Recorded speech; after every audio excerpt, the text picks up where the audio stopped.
ಒಂದ್ಸಲ ಮೆಡಿಟೇಷನ್ ಬಂದ್ಬಿಟ್ಟು ತುಂಬ ಲಾಂಗ್ ಹೋಗ್ಬಿಡ್ತು. ನಾರ್ಮಲಾಗಿ ಮಾಡೋದಕ್ಕಿಂತಲೂ ತುಂಬ ಹೊತ್ತೋಯ್ತು.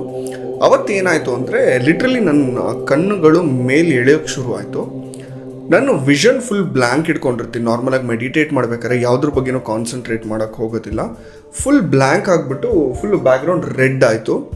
ರೆಡ್ಡಲ್ಲಿ ನನಗೆ ಲಿಟ್ರಲಿ ಮಹಾಕಾಳಿ ಬುರುಡೆಗಳನ್ನೆಲ್ಲ ಹಾಕ್ಕೊಂಡು ನನ್ನ ಕಡೆಗೆ ನಡ್ಕೊಂಡು ಬರ್ತಾ ಇರೋದು ನನಗೆ ಕಾಣಿಸ್ತು. ನನಗದು ನೋಡೋಕ್ಕಾಗಿಲ್ಲ, ತುಂಬ ಭಯ ಆಗೋಯ್ತು. ನಾನು ಕಣ್ಣು ಓಪನ್ ಮಾಡಿಬಿಟ್ಟೆ, ಅದರಿಂದ ಹೊರಗೆ ಬಂದುಬಿಟ್ಟೆ. ಸೊ ಈ ಥರ ಒಂದು ಸ್ಟೇಟ್ ಯಾಕೆ ಆಗ್ಬೋದು ನೋಡಿ, ಯಾವುದೇ ವ್ಯಕ್ತಿ ಆಗಿರಲಿ, ಇಲ್ಲಿ ಏನಿದೆ ಅಂದರೆ ಭಾವ ತುಂಬ ಇಂಪಾರ್ಟೆಂಟ್ ಇದೆ. ತಜ್ಜಪ ತದರ್ಥ ಭಾವನಂ ಅಂತ ಕರಿತೀವಿ. ಈಗ ತುಂಬ ಜನ ಯೋಗದಲ್ಲಿ ಆರಂಭದಲ್ಲಿ ಜಪ ಮಾಡಬೇಕು. ಕೆಲವೊಬ್ರು ಏನು ಮಾಡ್ತಾರೆ, ಜಪ ಮಾಡ್ತಿದ್ದಾರೆ ಎಷ್ಟೋ ವರ್ಷಗಳಿಂದ, ಏನೂ ಭಾವ ಇಲ್ಲ ಅದರಲ್ಲಿ. ಅದೊಂದು ಕೆಲಸ ಆಗಿಬಿಟ್ಟಿದೆ ಅವರಿಗೆ, ರುಟೀನ್ ಆಗಿಬಿಟ್ಟಿದೆ. ಈಗ ನೀವು ಭಕ್ತಿಯಿಂದ ಭಾವದಿಂದ ತಾಯಿ ಜೊತೆಗೆ ಕನೆಕ್ಟ್ ಆಗಿರಬಹುದು.